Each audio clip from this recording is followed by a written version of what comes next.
Now that we have some idea of how star systems form, we can turn our attention to the formation of our own solar system. When we look around our solar system, we got to remember there's a few characteristics that we want to keep in mind. For starters, everything orbits the sun in the same direction. That is, if we were looking at the solar system from, let's just say, overhead, everything would appear to be orbiting the sun in a counterclockwise rotation. But there are some exceptions to this rule, and that is comets. Sometimes the occasional comet will seem to come in a clockwise direction, as seen from overhead. Otherwise, yeah, everything's orbiting in the same direction. Another thing to think about is that if you look at the planets as they're arranged from the Sun out to, say, the orbit of Neptune, it turns out that these planets all seem to orbit the Sun in roughly the same plane. That is, essentially, what we now think of as the ecliptic. But beyond Neptune, you see there's an abundance of highly inclined objects. These are the dwarf planets, the Kuiper Belt objects, and so forth. They seem to be a bit tilted above and below the plane of the ecliptic. So if we're going to put together a model of how the solar system formed, it's important that whatever we consider has to reproduce what we currently see today. And astronomers have a pretty good hypothesis as to how our system formed. We believe that our solar system formed within a cloud like you see here. There was once upon a time a rotating disk, and as this disk was coalescing around the proto-sun, which is depicted at the center, there became little instabilities within the disk. The disk fragmented, and clumps formed within the disk, giving rise to the ultimate formation of today's planets. And these protoplanetary disks are fairly common. Sometimes we see them edge on, or sometimes we see them nearly face on. But when seen at microwave wavelengths, as we have here on the right-hand side of our screen, you can make out the distinctive rings and spoke-like features of this disk. So this is significant because it means that there are protoplanets inside this protoplanetary disk that are beginning to sweep out the concentrations of gas and dust within their orbits. So as we gaze around the solar system, we find there's a variety of objects, namely giant planets and terrestrial planets.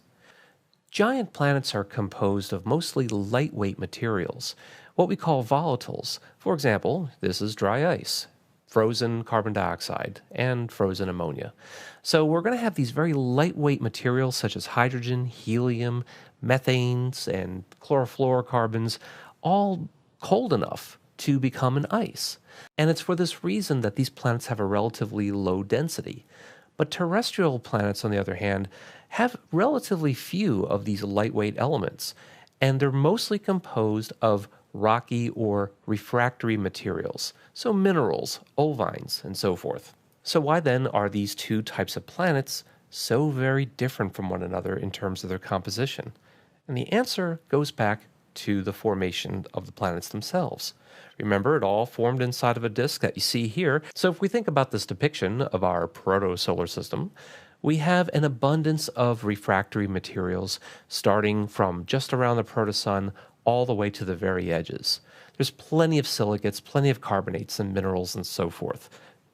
However, it is not until you get past, say, the orbit of Mars and toward the orbit of Jupiter that temperatures drop low enough that volatiles can condense, water, molecular hydrogen, and so on.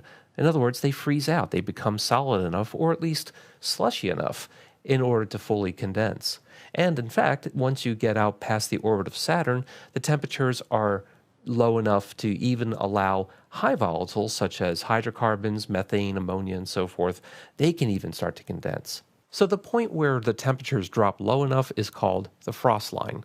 It's really just the distance where the temperatures are low enough for volatiles to condense. And so, why then are the small rocky terrestrial planets closer to the sun and the large gas and ice giants farther from the sun? It's because of that temperature difference. It is only in the outer solar system where these large planets can form because they have an abundance of both refractory and volatiles. However, inside the solar system where the terrestrial planets live, there are only refractory materials to build with. So how does a spinning disk of gas and dust go on to become planets. Well, in order for us to think about that, we have to change our perspective. We have to go deep inside the circumstellar disk, and instead of thinking about the disk as a whole, we need to change our scale and get smaller and smaller until we are finally at the scale of individual grains of dust. So, these dust particles will go on to become planets. Here's how they do it.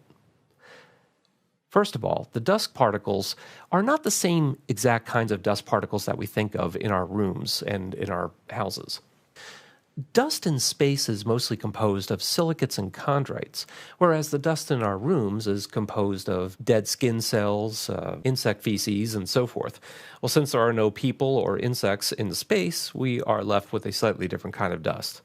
Nevertheless, these fine dust particles do carry an electric charge, and just as particles of dust and dirt carry electric charge in our rooms and cling together to become dust bunnies, so do these particles as well. They become cosmic dust bunnies. As a matter of fact, they can grow quite large, and they do so by just undergoing very gentle collisions, which allows them to grow into rocks, then into boulders. Anything harder or faster would break these things apart. But as these things grow, they can withstand harder and stronger collisions until they grow into what are now called planetesimals. At planetesimal sizes, at about 1 kilometer, they're massive enough to exert a gravitational pull on one another. This means that they can withstand harder collisions. And in fact, we see leftover planetesimals around the solar system today. They are modern-day asteroids and comets and Kuiper Belt objects. And these planetesimals collide in a kind of proto-solar system demolition derby. Most of these are destroyed and are later accreted onto other planetesimals. And the most massive of these planetesimals survive and are now protoplanets. They begin to clear out their orbits. You can even do a simple computer simulation like we have here, and you can easily see how as objects collide into one another, there are fewer and fewer of these objects remaining. And so when we look in systems like TW Hydrae, we can actually see those rings. We can actually see those lanes being carved out by protoplanets within the disk. So returning our attention to the gas giants, remember, they too are forming out of little disks within the disk.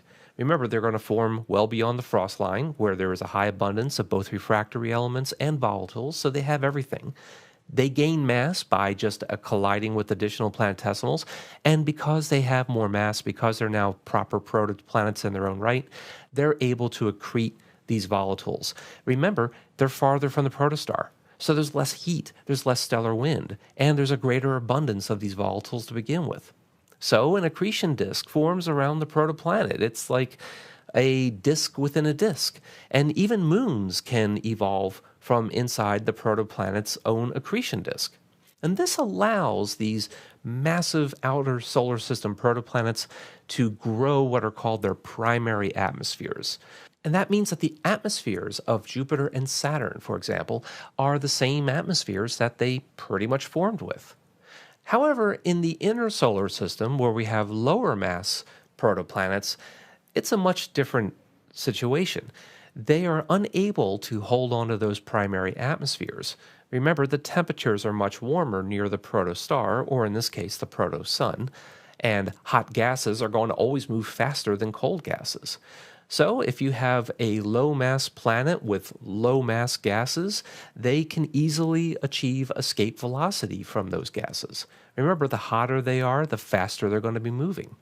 And they're also closer to the protosun. That means that there's a stronger stellar wind coming from the protosun, which just makes it that much harder for these lightweight volatiles to stick to the protoplanets.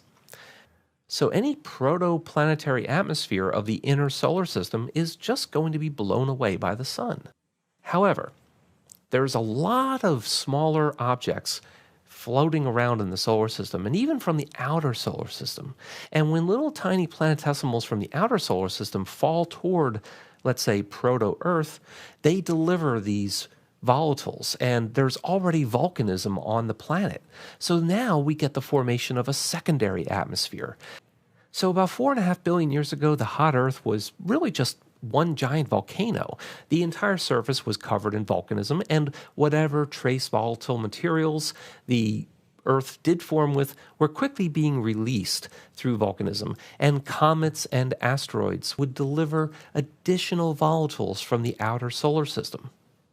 So, our atmosphere that we live under today is the second atmosphere, the 2.0 version of Earth's atmosphere.